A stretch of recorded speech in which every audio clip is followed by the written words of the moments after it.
Hey, everybody. It's Kate here from Hello Funnels, and welcome to the Doing It Online podcast. Now, today we are going to be talking about a little bit of a battle of the offers. We're going to be talking about high ticket offers versus low ticket offers and how to know which one is going to be right for your business, which one's going to help you to drive the biggest impact. Because there is a saying, and I don't know who started it, but I have seen it for myself to be true, that there are two situations in business where deciding to add either a low ticket or a high ticket can really come in and make a massive impact. Situation number one is just when you're looking to get that next level of growth, when things have stalled and you're like, okay, I want to grow faster. So adding in, again, the right one of either a low ticket or a high ticket into your offer suite can be that rocket fuel to help you jump up to that next level. The other time where they really do both come into their own is when the times are a bit uncertain, the economy has gone to shit, excuse my French. So basically 2023 or any time since the start of COVID. So choosing, again, the right one of either a low ticket or a high ticket and adding it to your offer suite can have a huge, huge impact as long as you choose the correct one. So inside this episode, we're going to dive into why that is and how to choose the correct one to be adding to your business if you're wanting either A or B or both of those scenarios to be happening in your business right now. So you ready? Let's dive right on in.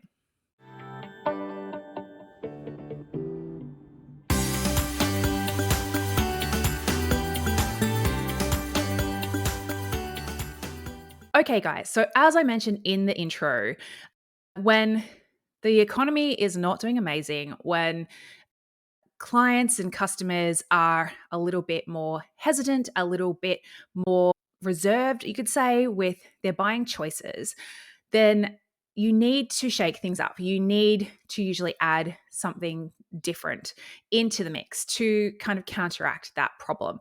And adding in either a low ticket or adding in a high ticket, traditionally in times of economic uncertainty, those two like low ticket and high ticket, they both thrive when the economy is shaky.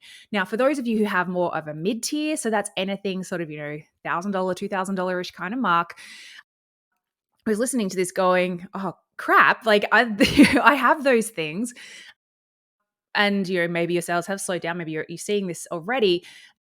This is where this is what this episode is really for, is to help you to go, okay, well, yes, I'm not saying get rid of your mid-ticket at all. It's still going to make sales. They're just probably going to be a bit softer than in other times. So if you are wanting to grow or if you are needing to reboost that revenue, then that is what this is all about. This is where we're going to talk about the low ticket, the high ticket, and which one is going to be best. And so what I'm basically going to do, guys, is for each, I'm going to go through the pros and the cons. So we're going to start with the low ticket. And by low ticket, guys, I mean really anything under $200. It doesn't have to be your fully tiny offer or mini but mighty offer or micro offer, as we call them. So, it could be a $7, a $27, even a $97 offer, particularly if traditionally your offer suite has been in the multiple hundreds, if not thousands. This really does just open up a whole new market. The fact that it is that more bite-sized investment does mean that there's going to be people who probably always wanted to work with you but haven't been able to, who are going to be able to take that first step. So the pros and the cons. Obviously, let's start with the pros. Pros, it's great for list building. So when you have that, that low priced offer, particularly if you can put some ads behind it and get it to self-liquidate, it's, that's a great way of going out there and building an audience. Same as if you're going to be doing live launches to that lower ticket offer. Again, as long as you can keep that of an ROI of one or more, or keep it even better, profitable right up front, it gives you a great lever to be able to be list building without spending a whole lot of cash on ads and not knowing when it's going to come back. So, it's something you can be out there promoting organically. You can promote it through paid, but either way, because it is that lower ticket offer, you can go out there and say, hey, I've got this great thing. It's only $97 and it's going to get not just your existing audience, existing list excited, you're going to get a bunch of new people as well. The next one is you usually don't need anything too fancy to be able to sell a low ticket offer. Particularly if it's something under $100, even under $50, you can usually sell it with a few emails. You might need to throw in an early bird discount here or there, but you're not needing to spend weeks and weeks creating, convoluted different setups, or honing and wrestling with a webinar, or trying to map out like the perfect challenge that's not going to overteach but it's also going to provide enough value that people stay through to the end. So really, you can get rid of all of that with a lower ticket offer. Sure, you can have them as well if you want to do that, but you can usually convert pretty decently off your bare minimums of marketing and sales strategy. So that's a big win. And even better, if you're just sort of getting started in the space, it means that you can kind of kick things off with a bit of a bang. For those of you listening who don't have a product at all, inside our programs, we talk about creating a toe dip offer, which is really that, too good to be true, almost priced, lower ticket entry point that just sort of helps you to, dip your toe in the water, see what it's like, start to sharpen up a bit of your marketing chops, see how you set everything up, and then you'll have a lot more sort of confidence going forward in creating other programs. But that's another tangent. The next thing, and this is actually one of my favorite parts of a low ticket offer, is that it gives people a taste test of what it's like to work with you. Now, we've found this time and time again, particularly as, we traditionally sell more sort of premium level offers, is that when you go back and you actually dive into the stats, dive into, this is why we're all about tracking and tagging and all that kind of stuff. When you actually go and have a look, particularly for a more premium offer, most people, and not everyone, but a good percentage of people who come through, the majority, have had multiple touch points with us before they've purchased. So they've maybe watched a webinar, they've joined a little workshop that we've run, they've done something else, like they've done multiple things. They might have even bought a lower ticket product, which I'm talking about. So they've been able to jump in, have a taste test, get that initial experience of what it's like to work with you, your team, see how you teach, see how you connect, see how you actually give support. And if they like that and you've been able to help them, then when the time is right, they're going to want more, and they're going to be more likely to then be sort of excited about your other offers. Now, this is a long-term strategy. This is not a like, hey, get them in and then next week go and sell them something else. This is for those people who, potentially take 6, 12, 24, 36 months on your list to have that enough coins in the trust piggy bank to be ready to, take that next step with you. The other thing that I love about a low ticket offer, particularly in more stressful times when you want to be able to be more agile, you want to be able to have the energy, the brain space, and the resources to be able to be testing new things and to be pivoting whenever you need to, is there is a very low time commitment from you once you've got it set up and running. Usually, maybe it's a single workshop and you sell that recording. Maybe it's a community and you're going in there answering some questions for like 5-10 minutes a day and doing a monthly Q&A, whatever it is, and make sure you please don't over deliver too much on a lower ticket offer, but the time commitment, it's very leveraged. It's a lot lower, and it does just mean that you, while yes, still being able to connect with a lot of people to make some great revenue, you're not having to fill up your diary with one-on-ones and lots of more intense things, or even intense sales activities like sales calls and things like that. Okay, cons is going to be that, you need to sell a lot to earn a lot. Funny that, right? So traditionally, to get a low ticket offer or lower ticket offer to be profitable and not just to be like an extra little line item in in your budget, you need to have an existing engaged audience. The bigger, the better. And, or you need to have the resources to be able to, or the skills to be able to run ads and be happy to run them, probably at a fairly high spend to start with while things are kind of kicking off. You're getting enough people in, you're getting testimonials, all that kind of thing.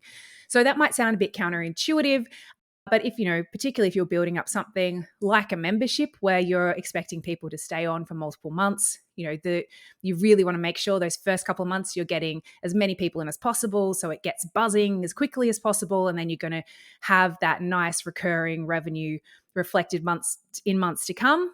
But if you don't have that ability to get 100 or so people off your list, or even more from Facebook ads, then it might just be, it's a lot. It's still, there's still effort to sell it. There's still effort involved.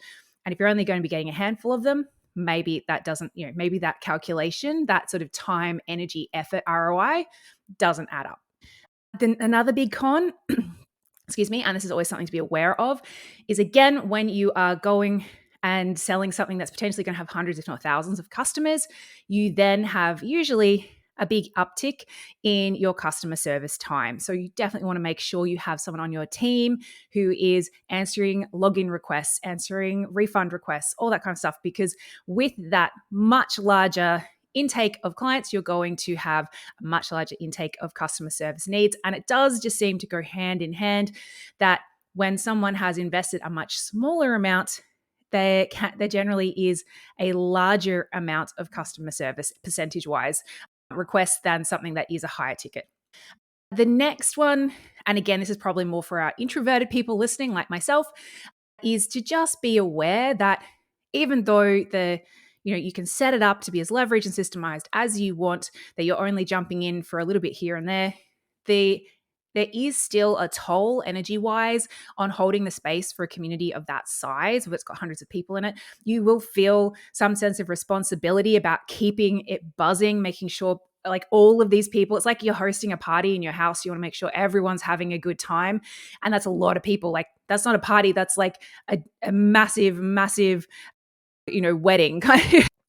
Just be aware of that. If that's not something that's going to vibe with you long term, then, don't commit to it now. Don't, take on this strategy, because there's no point. I don't believe in trying to grab little quick fix strategies, particularly if it's something like creating a community or whatever, because you want to be, the strategies you want to be grabbing onto are ones you want to be able to hold onto for a long time, ones you're going to be able to reap the benefits of for many years to come, ones you're going to be able to, take the time to master and get better at and improve and improve and improve, rather than going, okay, I'm going to try this, didn't work. Okay, I'm going to try this, didn't work. Okay, I'm going to try this, didn't work, because that's really, really exhausting as well. Okay, so that's low ticket. Now let's talk about high ticket. So high ticket, I'm really talking about anything sort of like $5,000 and above. So high ticket, has kind of, it's almost like the opposite in everything. So pros, you don't need to have a huge audience to be very profitable. If you're selling one $5,000 thing a month, that's 20 grand a month. And I haven't got the calculations right on top of my head, but go and run the numbers of how many lower ticket items you would need to sell to make 20 grand. At it, just that number alone can be enough to scare people away. And next, usually with high ticket, because traditionally there's a bit of a filtration system built in, like whether it's application, whether it's sales call, whatever it is, there's usually a bit more back and forth. You get to actually be choosy with who you work with. It's much harder to put in any barriers at a lower ticket when people can just buy and jump right in, and you've got this big community. So you could end up with some personalities that you don't jive with, versus if you're going to be working with someone in that more sort of direct space and direct way, then you definitely want to make sure that you are only working with people who you're going to really enjoy working with, and you have that ability to do that when it's at a higher ticket. Usually, again, as I said, exact opposite as with a low ticket. Usually people who are willing to invest at that higher level, they're usually a more experienced customer. And to usually have been in the game, whatever that game is, whether it's business, whether it's health, whether it's relationships, whatever it is, they're no longer a beginner. They're probably not even intermediate. They're probably more of an advanced. To stay what's the word I'm looking for? To stay the course for any kind of amount of time, particularly if it's been they've been doing whatever it is for years. Like maybe it's health. Like you might be helping. They've been trying to solve this problem for a long time. They usually have some other qualities that beginners just haven't, they don't have yet, because they haven't really had to grow them or find them within themselves, that again make them just traditionally, not always, an easier client. So, these are things like they might be a self-starter. They usually are coachable. They should know that about themselves at this point. They're usually just, if they've taken the time, to make sure they've chosen the right thing for them, then they really, really value the investment that they've made. So they're going to go and do what you ask them to do. So they're going to get better results. So, usually, again, there is that sort of stigma attached to both ends of the pricing scale, but it has proven to be, I mean, not always, but proven to be majority true. They can just be a bit of an easier client to work with. But again, not always. Cons, obviously at a higher level, and depends on the investment and depends on your setup and your team, but it does usually require some level of one-to-one or just some sort of higher time and energy commitment throughout your week. And it usually also needs a more sophisticated sales, either skill set or just system. So, or even, often sales calls. So again, that's your calendar kind of filling up there, which if you hate that, then it's probably not going to be the right choice for you. And the final one, I say this is not a con, but just something to be considerate of and something that I'm very, very passionate about. But, a higher ticket offer is not for beginners. You can't come out of the gate and not have already got a bunch of, runs on the board and not be really, really good at what it is you do and getting the outcomes that you help people with to be able to charge those prices. Well, you shouldn't, just, to be able to sit in good conscience. The, the higher ticket is for people who've been around the block a few times. They've really honed and mastered what they do. So they know that they are, with a really good level of certainty, that they are able to give people the value that those people have, handed over that higher level of investment for. So if, again, you're trying to think, which one should I go for, a higher or a lower? And I don't, this isn't talking about, your self-talk around worthiness or perfectionism or anything like that. You should know deep down whether or not you can and have already been able to help people well with this problem. And if you're still getting started, you're still figuring stuff out, you're still testing different things, you haven't found your own specific way of doing things yet, then maybe the lower ticket might be a really great testing ground for you versus going, higher ticket and having a whole bunch of, feeling like a fraud and potentially not being able to give people that experience that they've paid for. So that's kind of like the pros and the cons. So I will leave it up to you now to really weigh up which one would make most sense to add into your business right now. But neither of them, and the other thing I should say is a pro, I think, of both, is that whereas, usually your mid-range programs, like your DIY style programs, even your group level programs, they usually have a lot of curriculum that needs to be created, which is quite time consuming. However, your higher ticket and your lower ticket both generally have less curriculum because they're more about the support, or they're more about the one-on-one advice, or they're more just because the fact that they're a lower ticket, the expectation is they are a small, it's a one training, it's 3 little videos, it's a much simpler thing to create. So both of these are actually quite easy and simple usually to have up and running and be able to deliver creation wise, which is why I think in times like this, when you're like, okay, what can I do? I need a new strategy.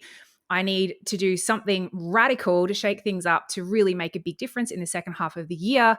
You're choosing one or the other, and choosing that one which is going to make the most sense for you can make a huge impact. So I would love to know, as always, guys, if you are thinking about doing either a low ticket or a high ticket, if we've helped you to make up your decision. If you have any other questions, just DM us over at Hello Funnels or pop a comment below the video. Otherwise, guys, I will see you same time next week. Have an awesome week, guys, and see you then. Bye.